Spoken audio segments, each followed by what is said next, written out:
Hi friends, അപ്പോൾ ഇന്ന് നടന്ന പോർച്ചുഗൽ കോങ്കോ മത്സരത്തിൽ ശരിയാണ്, പോർച്ചുഗൽ ജയിച്ചില്ല, ക്രിസ്ത്യാനോ ഗോൾ അടിച്ചില്ല, അത് വാസ്തവമാണ്. പക്ഷെ നിങ്ങൾ ഒരു കാര്യം മനസ്സിലാക്കണം. എനിക്ക് തോന്നിയൊരു കാര്യമാണ്, ഇതിനെ എതിർക്കുന്നവരുണ്ടാവും, സപ്പോർട്ട് ചെയ്യുന്നവരുണ്ടാവും.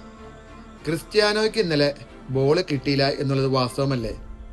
അങ്ങേര് ഒരു ഇൻസിഡൻറ്റ് ഞാൻ പറയാം, ബോളുമായിട്ട് 3-4 ഡിഫൻഡേഴ്സിനെ വെട്ടിച്ച് ബോക്സിൽ കയറി ബോൾ ആ ബ്രൂണോയ്ക്ക് കൊടുത്തു. ആ ബ്രൂണോ അവിടുന്ന് ബോൾ എടുത്തുകൊണ്ട് നേരെ ബാക്കിലേക്ക് പോയി. ബോക്സിൽ വെച്ചൊരു ഷോട്ട് എടുക്കാണ്ട് ബാക്കിലേക്ക് ബ്രൂണോ പോയപ്പോൾ ക്രിസ്ത്യാനോയുടെ ഒരു ലുക്ക് ഉണ്ട്. അതിൽ നിന്ന് തന്നെ എല്ലാം വ്യക്തമാണ്, ക്രിസ്ത്യാനോയ്ക്ക് ബോൾ കൊടുക്കാൻ അവർക്ക് താല്പര്യമില്ല. സത്യം പറയാലോ, ഈ ഒരു രീതിയാണ് അവർ തുടരുന്നതെങ്കിൽ ആത്മഹത്യാപരമായിരിക്കും. ടീം എങ്ങും എത്താൻ പോണില്ല. നിങ്ങളൊന്ന് ആലോചിച്ച് നോക്കിയിട്ട് നിങ്ങളുടെ കൃത്യമായ അഭിപ്രായം പറ. ശരിക്കും ക്രിസ്ത്യാനോ ആണോ പ്രോബ്ലം, അതോ ടീമിലെ ബാക്കിയുള്ളവരെ ബോൾ കൊടുക്കാത്തതാണോ? ഒന്ന് കമൻറ്റ് ചെയ്തേട്ടോ.